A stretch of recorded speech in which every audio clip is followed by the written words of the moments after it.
eo amin'ny sehatry ny zavakanto kosa indray dia ny fikambanana Unity Madagascar dia fikambanana mpanakanto miangaly ny gadona reggae nametraka ho fampiroborobona ny fiarovana ny tontolo iainana koa ity fikambanana ity amin'ny alalan'ny kolotsaina reggae izay entin'izy ireo ivoizana izany ka isy ny hetsika ho karakarain'izy ireo.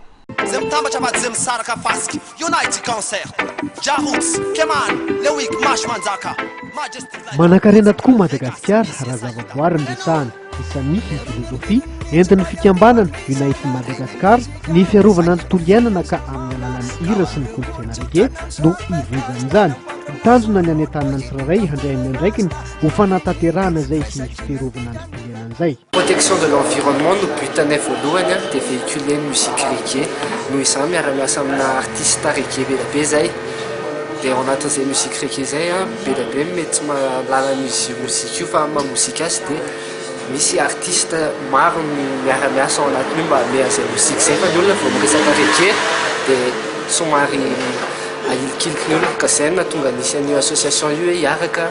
ivohy ny tontolo iainana miaraka amin'ny mozika reggae. Ikarakara fampisehoana ny fikambana Unity Madagascar ny sabotsy 20 aogositra ho avy izao etsy amin'ny kikanja maitso n'Analamahintsy ahafahana mivohy izay hevitra amin'ny fandraikan'ny fiarovana ny tontolo iainana izay. Unity Concert deuxième édition moa izy io eny Analamahintsy mihitsy nisiny izy io ary eny ihany misy azy amin'ny titony ity dia misy artiste sivy ao anatin'izay andrianjara amin'ny titony ity dia malagasy daholo mpandray anjara ao fa avy any amin'ny faritra maro samihafa dia noho izany nampiseho mihitsy mahafiraisakina azy dia natsonako artiste mandray anjara mihira sy